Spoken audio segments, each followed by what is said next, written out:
Latino, and Native American communities are affected more by chronic autoimmune diseases, as well as women. So I feel like this is something that is really relevant to the community, and I'll be excited to start that. Thank you. Thank you for your answer. Ladies and gentlemen, contestant one. All right, y'all, coming back to the stage, we have contestant number 2, Madison Elise Payne.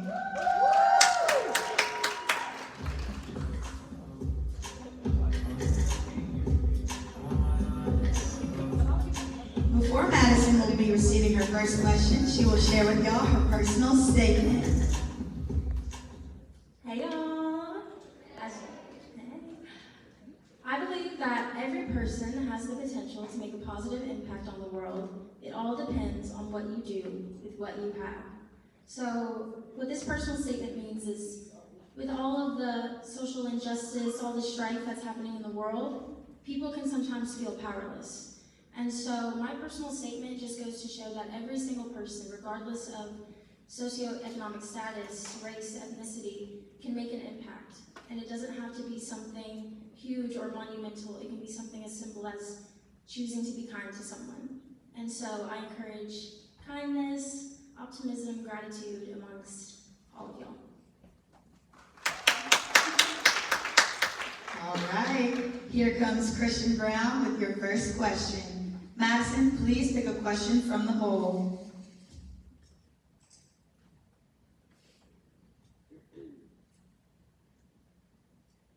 Contestant number 2, your question will be, what can we do to encourage civic engagement in your generation? My generation, Gen Z, is a generation that I feel is already engaged so much civically. I think that we do spend a lot of time on social media, and although that can be seen as a downside to some people, it's been a way for us to connect with each other and to spread awareness about causes that are important to us. But further into that, I would say it goes beyond social media. And so when you do have a cause that you're passionate about, it takes more than just sharing an infographic on your story. You know, you have to talk to your friends, talk to your families, go out and organize, find activists within your community that are already laying the groundwork into how you can further help. Thank you, Madison. Your second question is, if given the opportunity to curate your own service project, how would you do so and what would you do?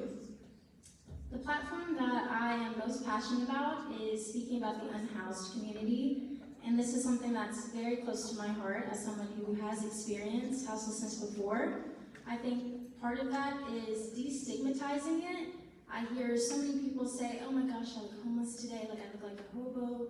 And simple statements like that can go a long way. You have to think about how unhoused people feel hearing things like that. And so destigmatizing houselessness is number one.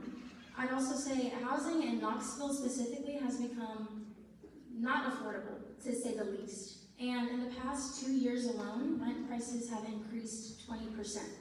And so supply is not meeting the demand. When you see the influx of UT students that they've been admitting, that's also part of the problem. So this is something that affects us and something that we should have to take a part in.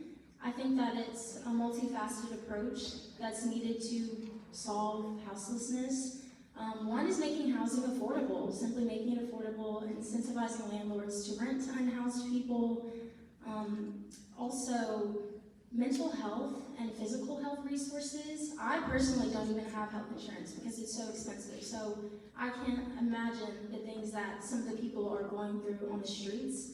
And in Knoxville alone, there are over 1,000 homeless people each day. So mental health resources, physical health resources, also substance abuse resources, because many unhoused people do struggle with substance abuse, addiction, but not all of them. And so making programs that provide job training and storage spaces, even for unhoused people, because they don't have a mailbox. It's so easy to say, go get a job, But 40% of people who are unhoused are already employed. Some of them have multiple jobs. The problem is housing not being affordable. So incentivizing the landlords, offering housing stipends, and like I said earlier, destigmatizing it.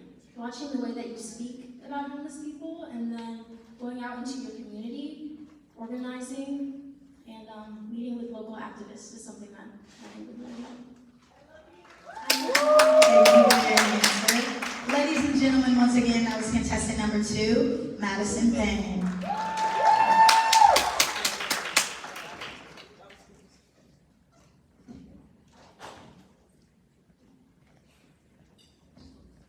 So that just leaves us with one more. Contestant number 3, Chiamaka Sharon Onyekwe.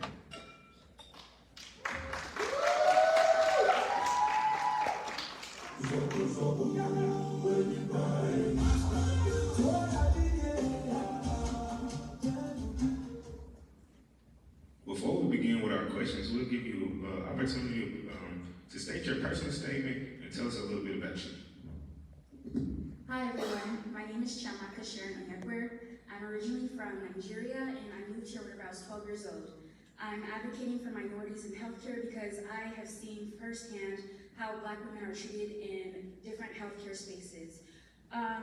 During my high school senior year, I decided to go through a program called the CCMA St. Thomas program, and I got my medical assisting license just to be in the spaces to make or have a voice for Black women.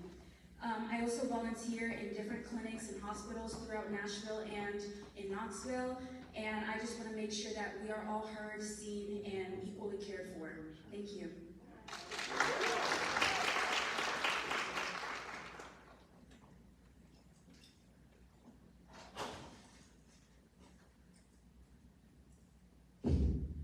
All right, your first question is, who is your role model? My role model is Dr. Onadeku. He is a physician I have been shadowing since junior year of high school, and he's a pediatrician that mostly deals with minorities that are uninsured. Dr. Onadeku not only shows love for his patient, he also engages in their lifelong term, and he's been seeing most of his patients for over 3 generations.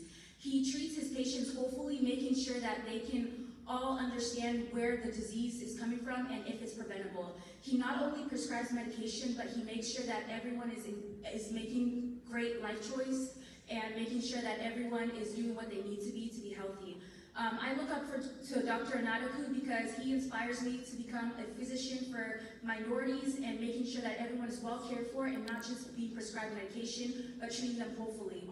Dr. Onadeku not only works in the hospital settings, he also goes out to universities, public schools, and he speaks out on preventative medicine and medications, such as going for a jog. He talks to students about walking and healthy eating habits, which has inspired me to volunteer as a NEAT educator. Here in Knoxville, I volunteer every Tuesday. I go to Spring Hill Elementary School, and I talk to little children about eating healthy and physical activity. Because of that, I feel like I'm trying to help with the preventative care, but also I volunteer on Thursdays at the Knoxville Free Clinic and making sure that these people who have no health insurance are being able to be seen, and most of them are minorities, and we need to do better at making sure that everyone is treated equally and has affordable health care. Thank you.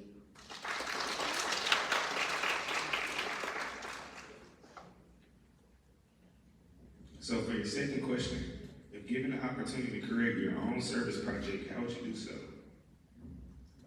If given the opportunity to create my own service project, like I said, I come from Nigeria, from a very small village where healthcare is not accessible for all. I witnessed my very first traumatic moment in the hospital whenever my mother was giving birth to my little brother, and it was very hard for her to feel heard in that setting. Because of that, I've always wanted to advocate for women in healthcare and medicine and politics, because I feel like that is the one space that we need to feel heard, and the one space that we need to make it known that, hey, we have a voice and this is our body, which is why I'm very passionately advocating for FGM, which is something that is currently happening in my country. It is called female genital mutilation. FGM happens whenever there's a total or partial removal of a female's genital parts, It usually takes place at girls younger than 15 years old, and it has no health benefits whatsoever.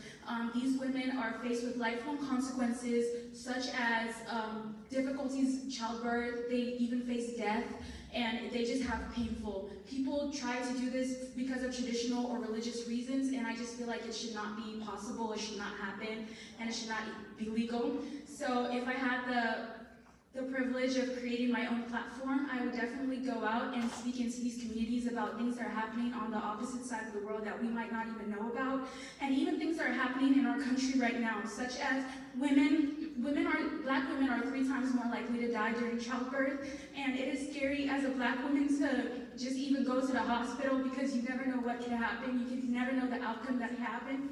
So definitely going out there, advocating, creating educational programs, just anything to advocate for policy and change, and making sure that our voices are being heard as black women, because we are strong, we are powerful, and we deserve as much respect as everybody else. Thank you.